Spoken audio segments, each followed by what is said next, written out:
ದಕ್ಷಿಣ ಕನ್ನಡ ಜಿಲ್ಲೆ ಮತ್ತು ಉಡುಪಿಯಲ್ಲೂ ಧಾರಾಕಾರ ಮಳೆಯಾಗ್ತಾ ಇದೆ. ಗಾಳಿ ಗುಡುಗು ಇಲ್ಲದೆ ನಿರಂತರವಾಗಿ ಮಳೆ ಸುರಿತಾ ಇದೆ.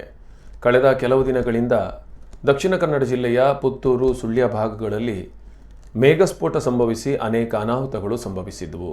ಆದರೆ ಮಳೆಯ ಅಬ್ಬರ ಇನ್ನೂ ಕಮ್ಮಿಯಾಗಿಲ್ಲ. ಪುತ್ತೂರು, ಸುಳ್ಯ ತಾಲೂಕಿನ ಅನೇಕ ಭಾಗಗಳಲ್ಲಿ ಮತ್ತೆ ವರುಣನ ಆರ್ಭಟ ಮುಂದುವರೆದಿದೆ. ಉಡುಪಿಯಲ್ಲೂ ನಿರಂತರವಾಗಿ ಮಳೆಯಾಗ್ತಾ ಇದೆ.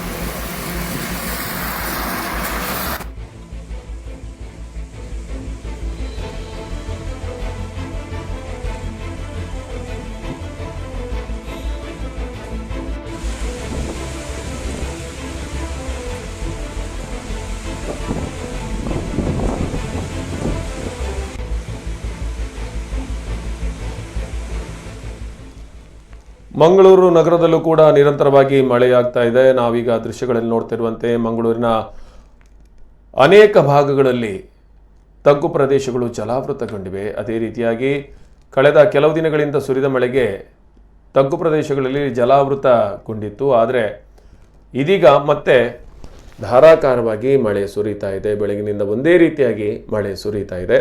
ಮಂಗಳೂರಿನ ನಗರ ಪ್ರದೇಶ ಇರ್ಬೋದು ಅಥವಾ ಇನ್ನು ಬಂಟ್ವಾಳ, ಪುತ್ತೂರು, ಸುಳ್ಯ ಹಾಗೂ ಅನೇಕ ಕಡೆಗಳಲ್ಲಿ ಮಳೆಯ ಆರ್ಭಟ ಮುಂದುವರೆದಿದೆ.